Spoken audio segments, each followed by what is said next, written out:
ચલો બધા બાળકો આ બાજુ જુઓ. હવે તમારે હું જે અવાજ કરું એ અવાજ ઓળખીને મને સંભળાવવાનો. તો ચલો આ શેનો અવાજ છે? સરસ. વાહ વાહ વાહ. પછી હું એક બીજો અવાજ કરીશ એ તમારે સંભળાવવાનું મને કે આ શેનો અવાજ છે? સરસ. પછી આ શેનો અવાજ છે?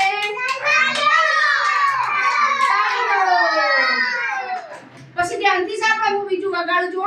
એ આ શેનો અવાજ છે? ચકલીનો. એ હવે જોજો એક બીજો અવાજ આવો.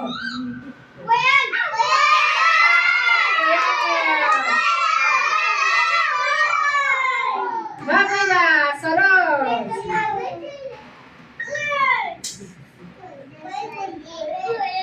પછી બીજો સરસ અવાજ આવશે.